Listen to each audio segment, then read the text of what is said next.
Oi, pessoal, estamos começando mais um ROI Concast, o nosso podcast feito para você, gestor de e-commerce, a vender mais. E hoje nós estamos aqui com a Fernanda Valles. Fernanda, profissional de e-commerce, já atuou aí em grandes operações, né? E veio aqui conversar com a gente, contar um pouco para a gente da sua experiência. E vamos conhecer um pouco da história dela e também da visão dela sobre as operações em si. Seja bem-vinda. Obrigada, Fê. Prazer estar aqui, muito honrada com o convite, feliz em poder participar. Que legal, Fernanda. A gente estava conversando um pouquinho antes do episódio, né, aquele compilado, né, da sua carreira, e queria que você compartilhasse um pouco com a gente, né. Você passou em segmentos diferentes de mercado, né, até chegar na indústria onde você está hoje, e como foi isso, né? Como você iniciou a tua carreira no e-commerce? Quais foram essas passagens e o que que você visualiza aí de maiores desafios e também grandes oportunidades, né, no decorrer. Legal, Fê, é isso. Eu comecei no Nikon há quase 12 anos atrás. Comecei basicamente na Ricardo Eletro, entrei para a área comercial e ali já foi um grande desafio, assim, foi o meu primeiro grande desafio, que era trabalhar na área de B2B2C e novos negócios. Então, eu cuidava das contas de uma grande indústria de beleza. O meu primeiro projeto era montar o site dessas marcas, de marca própria, que no Legal, caso era a L'Oréal. E aí eram 5 marcas diferentes, 5 sites diferentes, com políticas diferentes, com culturas diferentes. E aí a gente foi expandindo para outras coisas, de abrir negócios para o B2B, né, para funcionários do Grupo L'Oréal, trabalhar com outros parceiros. Então foram vários projetos dentro de um projeto que foi muito importante, foi uma grande escola para mim. A Ricardo, na época, também era uma gigante do varejo, então a gente tinha enormes desafios, mas foi o meu primeiro impacto, assim, de falar, meu Deus, o e-commerce não é tão simples quanto eu imaginei que fosse. E quando a gente olha de fora como consumidor, a gente acha que é simples, né? Vou comprar, vai entregar na minha casa, está resolvido. sim. Mas não, todo esse processo, todos os o processo de fato, né, que a gente tem que cumprir dentro da jornada, é muito difícil, cada um tem a sua particularidade, entender como isso funciona e fazer essa operação rodar da melhor maneira, principalmente quando a gente fala de operação, né, que a gente vai para logística, atendimento, que é fundamental para você fidelizar esse cliente. Eu trabalhava com marcas premium, então era um público diferenciado, um público mais exigente, então a gente Legal. também precisava ter embalagens diferentes, produtos diferentes, porque como indústria na época, a gente não podia brigar por preço, né? Então a gente tinha que brigar pelo diferencial, então ter projetos diferentes, produtos diferentes e serviços diferentes dentro daquela loja. Então foi um grande desafio assim que eu já comecei com o pé direito. Que legal. Eu não me recordo muito bem se a Ricardo Eletro chegou a se tornar um marketplace ou era uma mescla? Como? No começo era varejo mesmo, e aí eles começaram a montar essa área de novos negócios, que trouxeram indústrias, outras empresas que queriam vender online, mas que não tinha essa infraestrutura que a Ricardo tinha, então eles ofereciam essa infraestrutura, que é mais ou menos o que hoje faz um full commerce. Legal. E aí a gente montava com base em VTEX mesmo, a plataforma era VTEX, e a gente montava esse site para esses clientes, e eles vendiam como B2C, né? Então, era uma operação direta, Em mas vez da marca ter todo o trabalho deles terem que investir numa implantação, por exemplo, vocês já aproveitavam o ambiente para criar a área deles, por exemplo. exato. A gente já tinha toda a Legal. infraestrutura de logística, de atendimento, enfim, a Ricardo era uma grande, né, naquela época, então já tinha toda a infraestrutura. A indústria, na época, a gente não falava em D2C, né, então as indústrias não tinham esse perfil de vender para o consumidor final, então eles vendiam através da operação da Ricardo Eletro. E aí a gente teve projeto com a Coca-Cola, com a Ambev, na época era a loja Nokia, né, parece que faz muito tempo, mas a loja Nokia na época também era muito gigante, e a Vetex, que também operacionalizava nessa época a loja da Nokia, que Que na época, legal. sei lá, 12 anos atrás ainda tinha esse atendimento dentro da Vetex. Então foi uma estrutura que foi crescendo e que foram projetos que a Ricardo foi trazendo e que a gente conseguiu desenvolver de várias maneiras diferentes. E assim, você falou um ponto chave, né, a indústria não estava acostumada a ter um canal direto, né, nessa Exato, não época. era interessante para eles, né, porque precisavam montar toda uma estrutura interna. O time da indústria é outro, né, principalmente de logística, você não tem a agilidade de entrega que você tem, porque eles trabalham basicamente com volume de B2B. Então não fazia muito sentido você entregar volumes menores que ia dar só 1% do faturamento da empresa, e você ter o trabalho que a gente tem. Então, era mais fácil eles terceirizarem essa operação. É, eu particularmente tô vendo, né, essa mudança, né, que tá tendo. A gente teve aí um episódio com o Eduardo, que eu comentei, que é a indústria, né? Uhum. Então você tá vendo, eu vejo hoje a indústria ela tá entrando diretamente, mas tinha uma época que realmente era raro ver ela Era ter o muito canal, difícil. né? Eu não lembro, assim, de nenhuma indústria na época que vendia direto para o consumidor.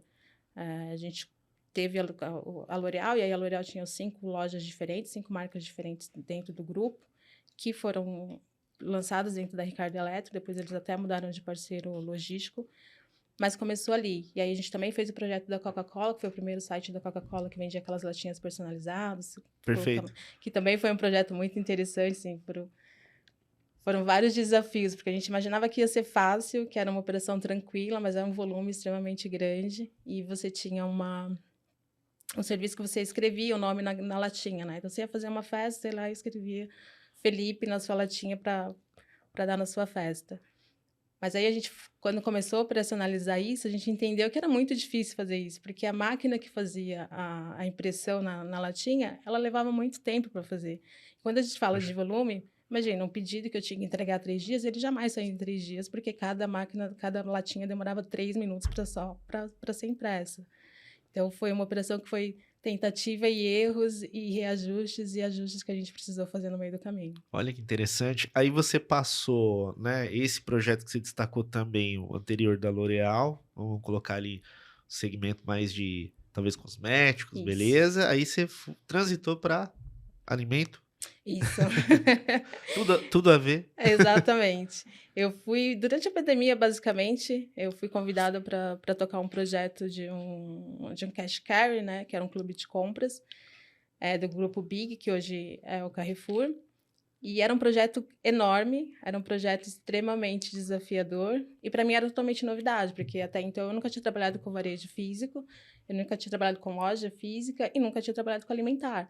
Então era um mundo totalmente novo, desafios novos, mas era muito estimulante também. Você falar, meu, precisa aprender como que funciona e ler, estudar e buscar benchmark. Na época não tinha muitas empresas que estavam fazendo o delivery, né, de alimentar, então era disruptivo mesmo, assim, é construir uma operação do zero, porque não existia. A gente estava no meio da pandemia, então precisava vender online, precisava se digitalizar de alguma forma. E Perfeito. essa transformação digital ela é muito difícil. A gente pensa que não, que é só colocar tecnologia ali, vou colocar um aplicativo, mas não, você precisa mudar a cultura da empresa, precisa mudar a cultura das pessoas que estão ali, você precisa trazer ela para o seu lado, entender como funciona todo a parte de operação e a parte Entendo. de marketing também, enfim. Uma coisa não anda sem a outra. E aí, durante a pandemia, a gente teve a empresa teve a necessidade de abrir os deliveries, porque as lojas estavam fechando, estavam em lockdown, tinha acesso limitado às lojas, né, o piso de loja. E aí eu tive esse grande desafio de montar toda essa operação.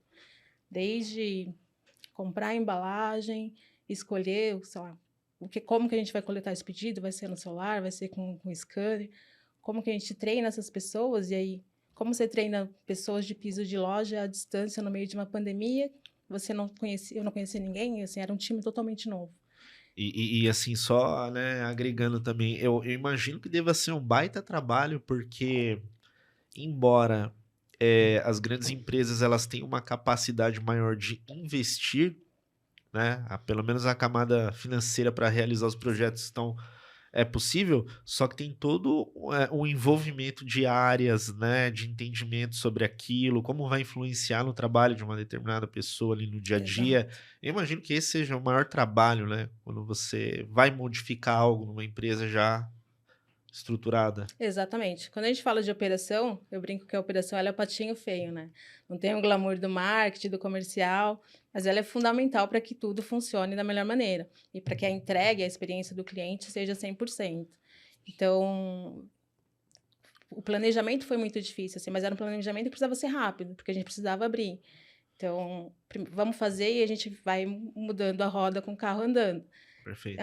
Então, era entender como que funcionavam todas as áreas. Quando a gente fala de varejo alimentar, é uma área extremamente hierárquica, é uma área totalmente masculina, então você tem diversos desafios dentro dessa operação de entender como que funciona cada uma dessas áreas, qual o impacto que vai ter quando eu falo que eu vou vender Aham. fruta, legumes e verduras, por exemplo, no site. Como que eu coleto? Vai ser por unidade, vai ser por peso? Como que eu entrego? Eu preciso ter uma sacola diferenciada, esse produto não pode se misturar com outros itens.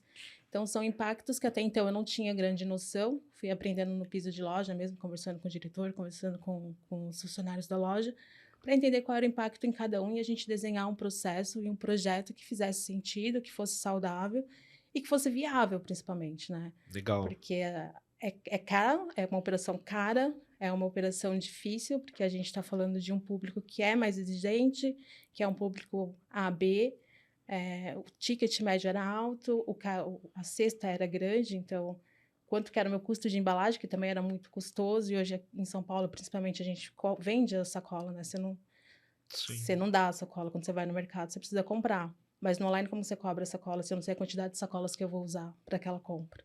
Então, entendo. tudo isso a gente foi aprendendo ao longo do caminho, testando, desenvolvendo, corrigindo, voltando. Não deu certo, a gente teve grandes projetos dentro desse projeto, assim. Projetos de Então, embalagem, de coleta, enfim, várias coisas. legal. Então, sim, só para revisar, a primeira fase foi fazer um mapeamento interno na companhia para entender ali impacto e necessidade, né? Exato. Quanto tempo levou só essa fase? Não foi muito tempo, assim, foram 4 meses. Mas É, durante esses 4 meses de planejamento para a gente ter o nosso e-commerce próprio, o nosso delivery próprio, a gente estava trabalhando com parceiros. Então, a gente perfeito. tinha parceiros iFood, Corner Shop, na época tinha o Supermercado Now, que é da B2W. Então, a gente fazia o delivery através deles. O e-commerce já existia? Não, Não. Ah, então, o primeiro passo foi a ativação destes canais de demanda, dos exato. aplicativos, e o e-com veio na sequência. Exatamente. Esse primeiro desafio era vender. Alguns parceiros, basicamente, ali você só cedia o espaço, não tinha, eles iam lá e compravam, pagavam uma comissão. Então, a gente não tinha uma operação de separação, que a gente chama de pick, né? O pick não era nosso naquela época. Depois, a gente fez uma parceria com a B2W, que era o supermercado Now, e que aí o picking era nosso. Então, a gente fazia a coleta e eles faziam a entrega através da logística deles. Perfeito. E dentro do aplicativo deles também. Então, a gente não tinha nada desenvolvido até então. Então, o projeto inteiro era: precisamos montar um e-com, precisamos montar um aplicativo, mas enquanto montamos, a gente vai trabalhando de outras formas.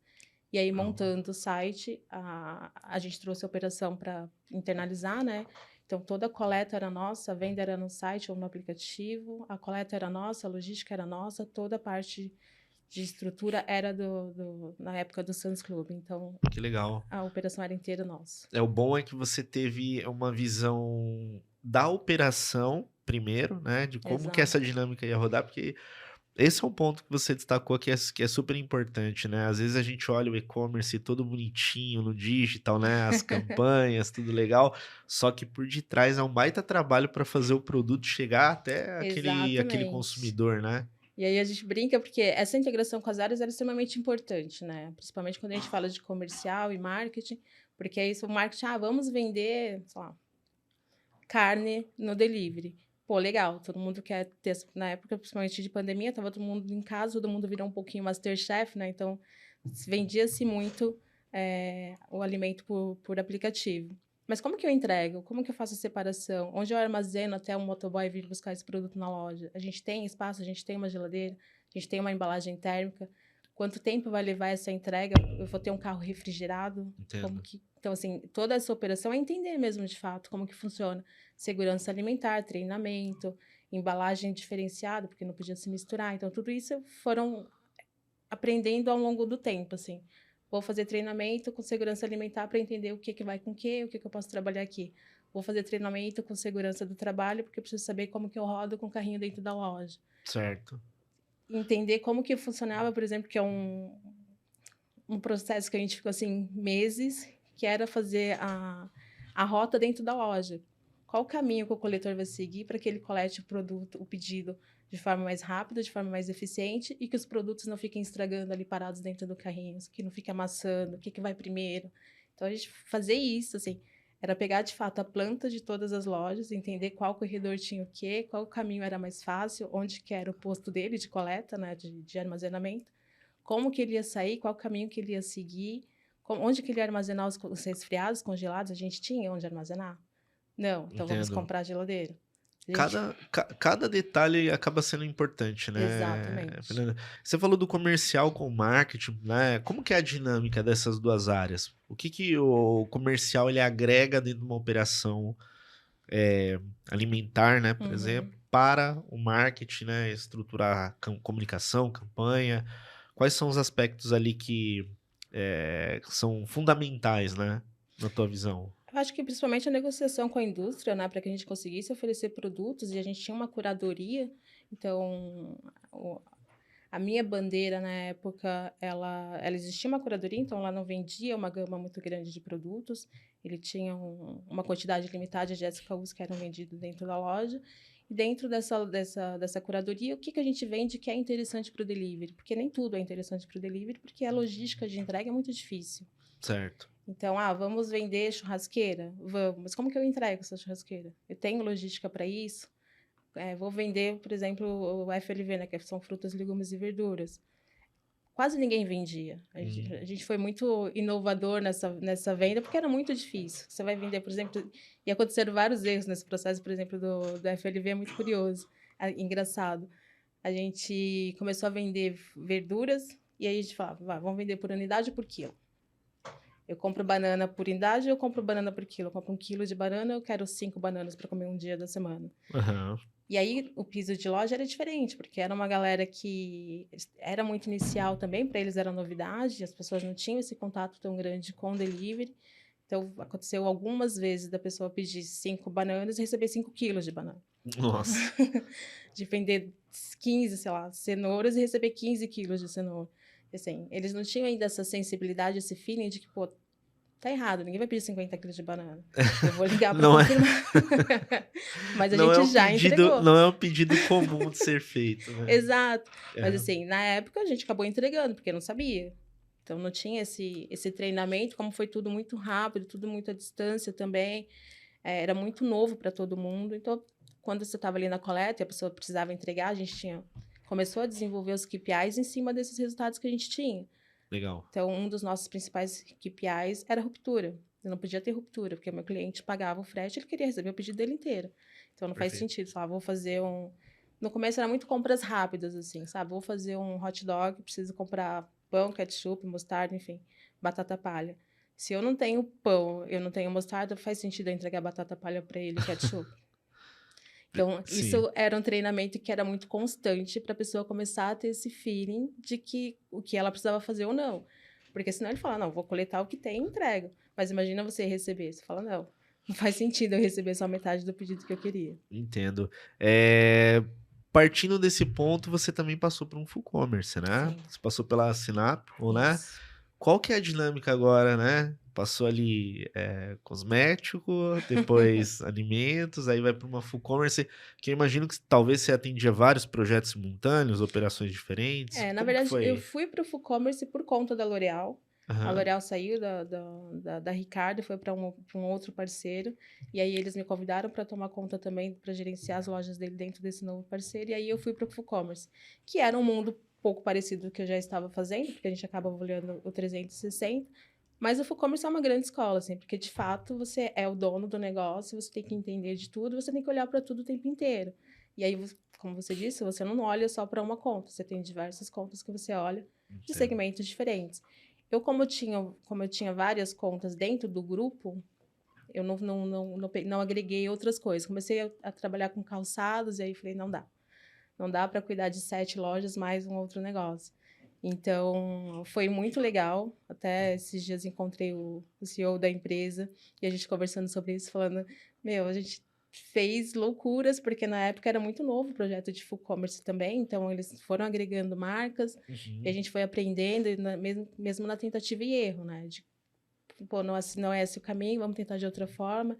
Mas corrigir, eu acho que é super importante não ter medo de errar. A gente vai errar, mas a gente precisa ter essa agilidade de entender, corrigir e refazer. sim, sim. E é um modelo que ele apoia de certa forma, né?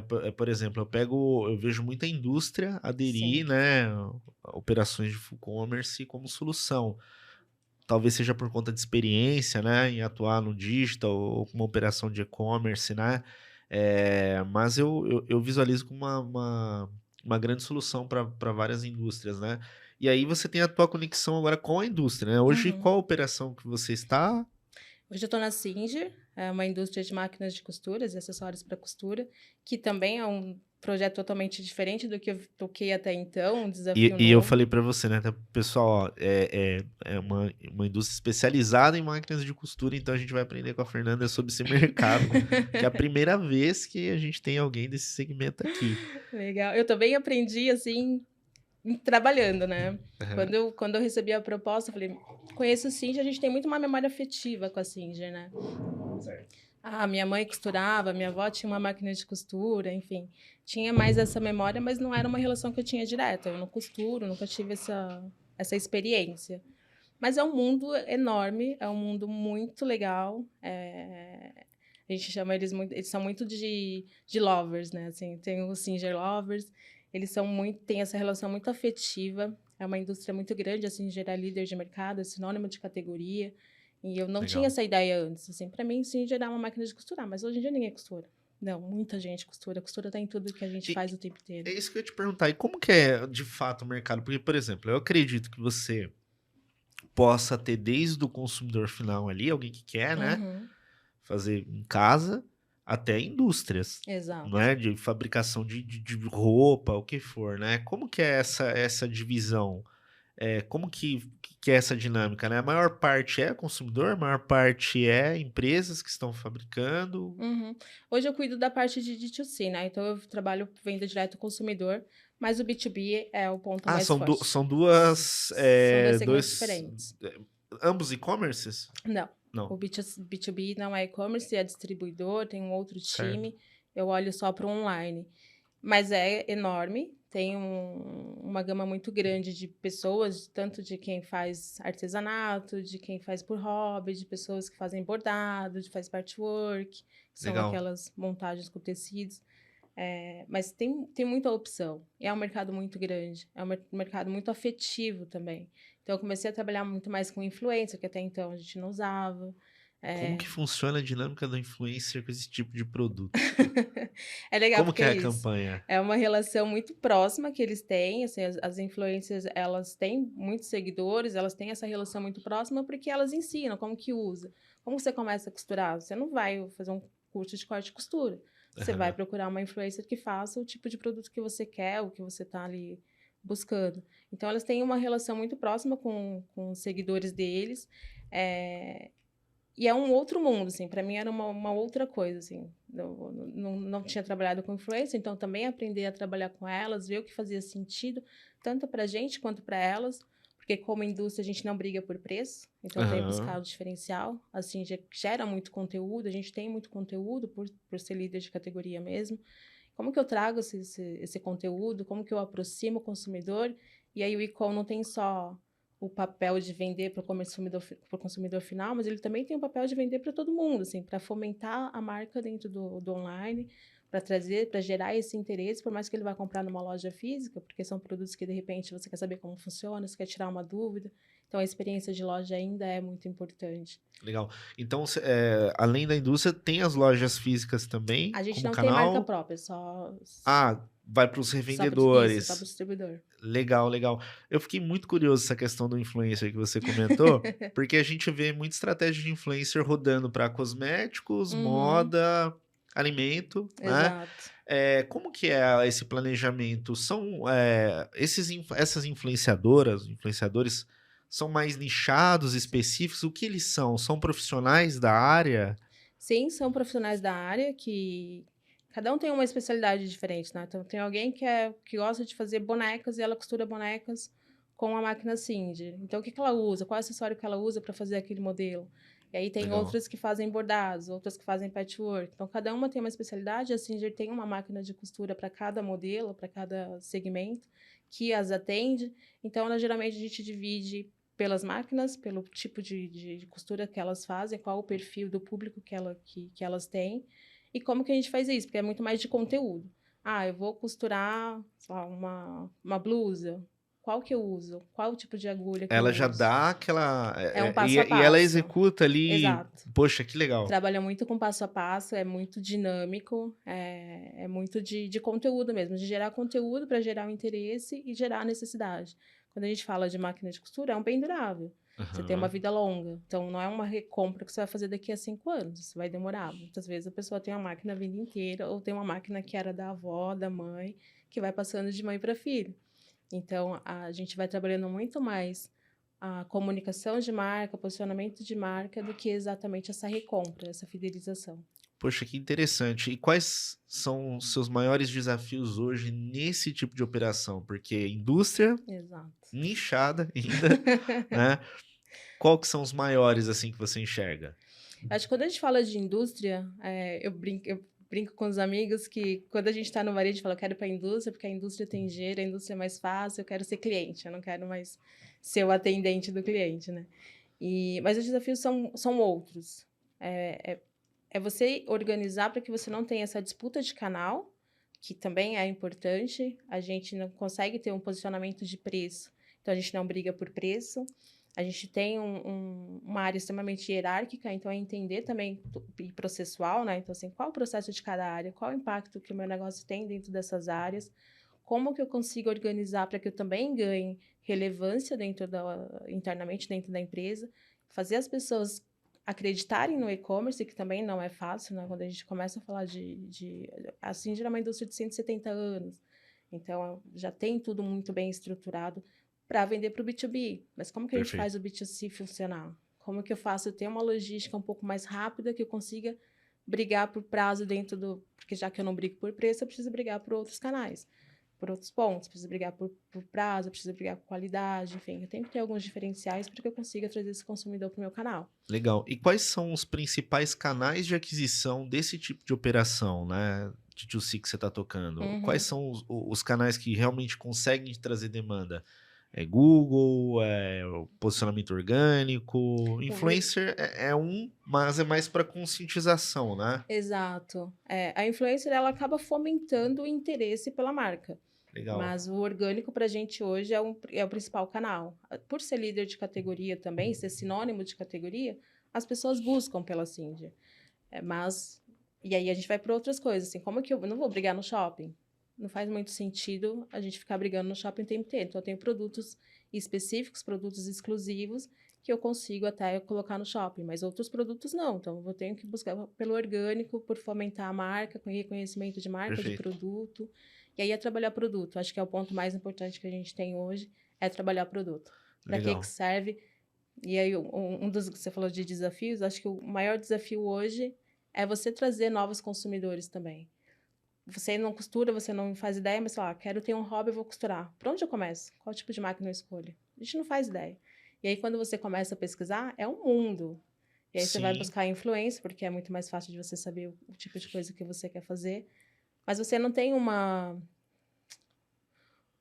passo a passo de qual máquina eu escolho para o projeto que eu quero fazer. Então, hoje a gente está entendo. fazendo um redesign do site, buscando muito isso, de como eu faço esse funil para esse cliente, essa jornada de consumo dele, para que ele entenda qual produto que ele precisa, como que ele vai costurar, quais acessórios ele precisa comprar, o que ele precisa ter para ter um ateliê dele que ele consiga costurar, e aí a gente oferece todas essas funcionalidades.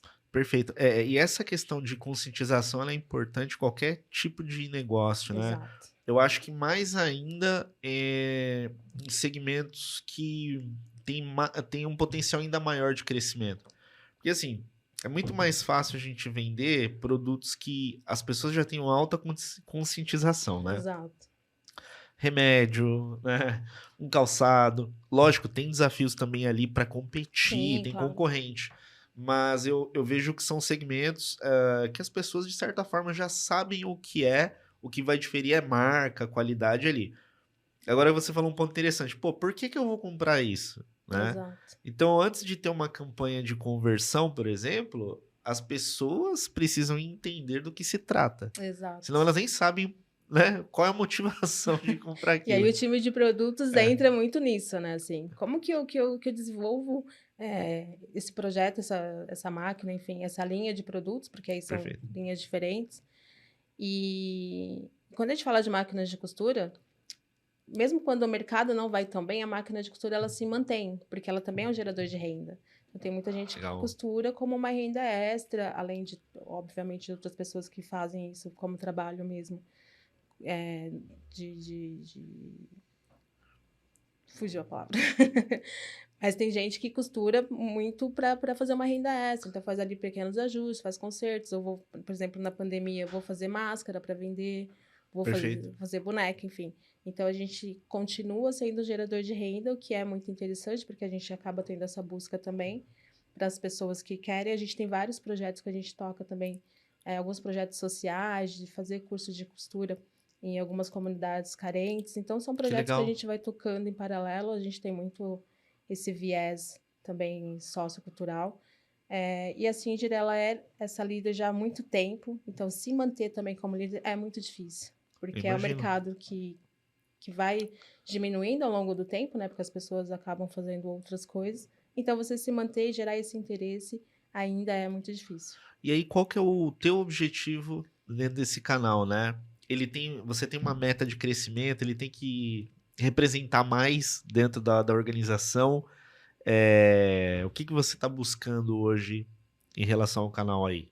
Hoje a gente busca maior representatividade dentro do resultado da empresa, a gente busca o crescimento, mas a gente também busca muito manter a Singer dentro do patamar que ela tem hoje. Ainda que ela consiga ser uma marca reconhecida, que ela seja líder de categoria, que ela seja sinônimo de categoria, que também é muito difícil. Por isso a gente trabalha com influência, a gente trabalha conteúdo, a gente trabalha muito o produto para gerar Legal. interesse, porque isso também ajuda os nossos outros clientes a fazer o sell-out. Então, não é um... A importância do e-commerce do D2C, né, quando a gente fala de indústria, não é só vender e ser mais um canal de venda. Aham. Obviamente, é super importante para a gente conhecer o nosso consumidor. O que que ele busca, o que que ele procura, qual é o caminho que ele quer seguir, qual o tipo de produto que ele busca, que é o interesse dele. E isso também vai para o time de produtos, para eles entenderem o que eles precisam desenvolver.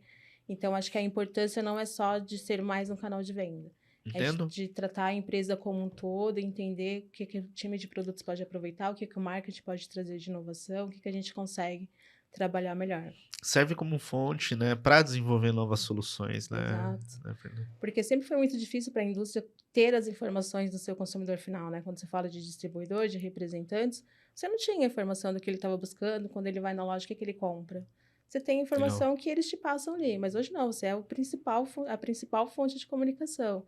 Então, quando o cliente entra no seu site, ele tem que entender como que funciona, qual é o seu negócio, tudo que a Singer oferece como empresa, todas as soluções, todos os produtos, tanto de máquina quanto de acessórios, o que vai com cada quê, como que eu escolho uma agulha. Tudo isso a gente tem que educar esse consumidor para que ele busque. E aí ele vai buscar tanto no canal online quanto na loja física, que ajuda a gente a fazer o sell-out também. Legal, perfeito. Olhando um pouco para o mercado, né? Não só o que você está atuando, mas o mercado de Uhum. e-commerce em geral, né? O que que você tem visto como tendência hoje, que você está considerando importante para as operações? Como que está a sua visão referente aos próprios eventos do nosso segmento, né? Tem participado de vários? O que que você tem enxergado aí como pontos positivos aí? Porque vamos pegar aí 10 anos, É. 10 anos, muda muita coisa, né? Dentro do nosso setor. O que que você tem visto de positivo? Eu acho que hoje a gente tem muito mais informação e conteúdo do que a gente tinha 5 anos atrás, assim. Antes você não tinha muita fonte para você buscar. Você não tinha uma faculdade de e-commerce, você não tinha grandes cursos. Hoje você tem muito mais informação, muito mais conteúdo, muito mais opções de buscar conhecimento do que você tinha antes. Era muito mais de network, né? Conheça alguém que sabe fazer, que no site dele funciona. Eu acho que a gente, quando trabalha com e-commerce, também é muito isso, né? De ficar olhando os parceiros, de ficar olhando outras lojas, outros sites, falar, poxa, isso aqui tá legal, vou ver se eu consigo replicar para o meu negócio hoje. Se faz Legal. sentido para o meu negócio. Porque tem coisas que são muito legais, mas que não vai mudar a vírgula do seu negócio. Então, assim, não são investimentos que valem a pena. Tem que ver aquilo que se adapta ao teu negócio, Que né? seja adequado para o seu negócio e que faça sentido, que te traga algum tipo de rentabilidade, né? Que às Aham. vezes pode ser muito legal, você faz uma super experiência, mas no final não dá em nada, assim. Entendo. São algumas ferramentas, a gente tem muito mais ferramentas do que a gente tinha no passado. Tem até um mapa, né? Você tem um mapa daquele Escape Report? Aham. Você tem, assim, um universo, né? Para quem Exatamente. não conhece, fica a dica, se você digitar Escape Report, É, né?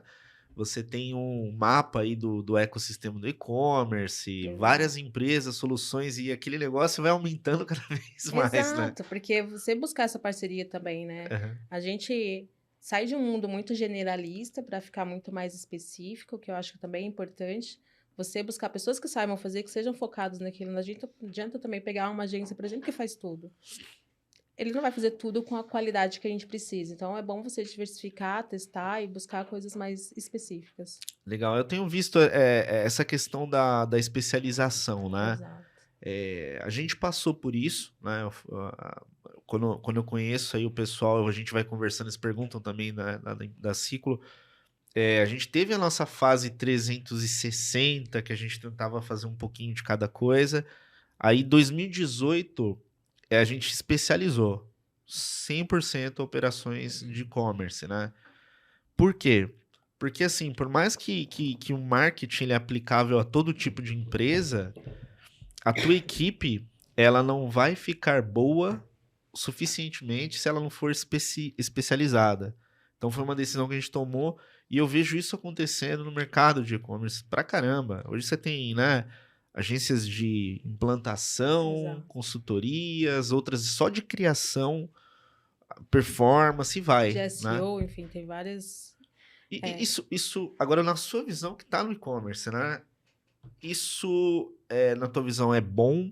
Quais são os lados quais são as vantagens, desvantagens? O que que você enxerga? acho que quando você começa a trabalhar com agências, ou enfim, com times especializados, para a gente que é gestor, o mais difícil é você gerenciar isso, né? Porque você começa a ter vários outros KPIs soltos que você precisa, de alguma forma, centralizar. Aham. Mas eu acho super importante, porque cada um vai ter uma especialização diferente, ele é expert naquilo que ele está fazendo, você acaba tendo uma outra visão, e também te traz insights diferentes. Você fala, pô, não tinha pensado nisso, funciona para mim. Quando você trabalha com uma agência, por exemplo, que faz tudo, ela vai fazer tudo ok, mas também não vai te trazer grandes coisas ali, não vai te trazer grandes inovações, e às vezes você vai acostumando o olhar também. Você começa a enxergar as coisas, sempre foi assim, então tá bom, esse KPI tá bom, mas de repente você tem alguma coisa de diferente que você não tá olhando, e que se você não traz uma pessoa que está ali o tempo todo focada naquilo, ela também não vai enxergar. Então, acho que a grande vantagem é que você começa a trazer insights diferentes, você consegue trazer coisas que você não estava enxergando e que vão mudar o seu resultado. E de negativa, é mais, Você- acho que a gestão fica um pouco mais complicada, de você conseguir gerenciar tudo isso, centralizar e conseguir olhar cada dado separadamente. Que aí você tem essa dinâmica de lidar especificamente com cada um no processo, né? Exatamente. Por exemplo, quando a gente está na indústria, a indústria, é muito difícil você ter uma indústria que esteja 100% focada no e-commerce, que tenha esse investimento. Então, você tem times muito separados, né? Muito departamentizados. Então, você também trazer essa especialização de cada olhar da logística, de como funciona, porque a logística para o e-commerce é totalmente diferente do meu time de logística para o B2B. Então, como que eu consigo organizar isso? Como que eu vou ter uma pessoa específica dentro dessa operação que vai olhar só para os meus KPIs e que vai me trazer alguma coisa diferente do que eles estão fazendo? Porque está 170 anos entregando Hum. para o B2B, Sim, então sim. não é uma falta de vontade. É um processo que já funciona, que está bom daquele jeito e que faz total sentido, mas o nosso time de e-commerce é outro. Sim. Como que eu consigo organizar tudo isso? E hoje, né, ainda falando de soluções do mercado, tem muita solução logística hoje em dia, né? Você tem empresas de tecnologia, hubs, Exato. né? Para a tua operação, como que funciona, né? Porque hoje vocês têm o teu modelo, né, de Uhum. gestão ali, entrega. Essas empresas acabam apoiando também, fazem parte ou não? Hoje não. A gente fala de um produto que ele é grande, então a gente tem uma logística um pouco mais complicada. Eu tenho produtos que a gente entra dentro da categoria de eletroportáteis, que são meio tamanho de micro-ondas, assim, um tamanho médio, mas eu tenho produtos grandes, que são máquinas industriais, por exemplo. Eu preciso ter uma logística especializada para entregar produtos industriais, porque eu preciso fazer montagem depois, eu preciso fazer um pós-venda muito específico. Então, hoje a gente não tem uma operação terceirizada, a operação é nossa, a logística é nossa, é interna. Então, a gente trabalha com os times da nossa logística. Mas é um caminho que a gente está olhando ainda, assim. A gente ainda está nesse modelo de redesign, de reprocesso de tudo, e é algo que eu estou olhando. Legal. São soluções que a gente vê crescendo muito, né? Eu vou Exato. acompanhando, né? Em cada evento que a gente está ali no Commerce Brasil, VTEX Day, a gente vai olhando e percebendo um aumento de soluções para um determinado pilar do e-commerce, né? Exatamente. E a questão da logística, cada vez eu vejo mais empresas aí, é, tecnologia barra logística, né? Vou colocar assim, Exato. trabalhando ali. Mas legal. Fernanda, a gente está chegando no finalzinho do nosso episódio. Eu gosto muito de pedir para o nosso convidado não só deixar os seus contatos, mas deixar um recado para a Uhum. nossa audiência, né? Seja para o empreendedor que vai investir no e-commerce, para uma grande empresa que está pensando em criar o canal digital, ou até mesmo para quem está pensando em seguir carreira, né? Sim. O que você deixa aí para a gente como consideração também? Eu sempre costumo dizer, né, eu faço mentoria com algumas pessoas e eu sempre procuro indicar que elas estudem, leiam, procurem conteúdo, entendam o que você quer fazer, qual é o seu planejamento. Acho que o planejamento é fundamental para qualquer coisa que você vai fazer na vida e principalmente para a nossa área, que tudo é muito volátil, o tempo todo você tem mudança, está tudo em transformação. Hoje você sabe de uma coisa, daqui a pouco surge uma outra solução que vai ficar muito melhor que você pode fazer. Então, é estudar, é buscar soluções que façam sentido para o seu negócio, mas principalmente você saber o que você quer fazer. Não é Perfeito. achar que o e-commerce é simples, que eu vou montar o site e vai vender. Não, não é tão simples assim. Quem está de fora tem muito essa ideia de que é muito simples, mas não é. É muito complexo e quando você coloca isso no papel, você desenha, você tem um planejamento, é muito mais fácil de você buscar soluções que façam sentido. E reduz risco, né? Reduz muito o risco. E não ter medo de errar também, Sim. né? Acho que às vezes a gente acaba tendo medo de errar e falar, não, não vou apostar, não vou fazer, mas é buscar a tentativa, assim, é fazer a tentativa e quando você tem esse conhecimento, que você busca outras informações, você consegue corrigir a rota muito rápido também. Então, é brincar de tentativa e erro. Você vai errar, mas você vai corrigir rápido e vai mudar a rota. Perfeito, fechou. E quais são seus contatos? Como o pessoal se conecta contigo? Eu estou no LinkedIn como Fernanda Valles, no Instagram também é a mesma coisa. Estou dentro de algumas comunidades, então a gente acaba tendo bastante grupos de contato. Mas no LinkedIn pode me buscar lá, pode mandar mensagem, a gente pode trocar ideia, enfim. Tem um conteúdo legal para a gente conversar. Legal, Fê. Obrigado aí novamente por ter aceitado. Pessoal, se gostou do episódio aqui com a Fernanda também, deixa teu comentário, se inscreve no canal, compartilha também esse conteúdo aí com mais profissionais do mercado, que o nosso objetivo é toda semana conversar com profissionais experientes, trazer muito conteúdo rico para que você tenha sucesso aí na tua operação. Desejo muito sucesso sempre para vocês, um grande abraço e boas vendas.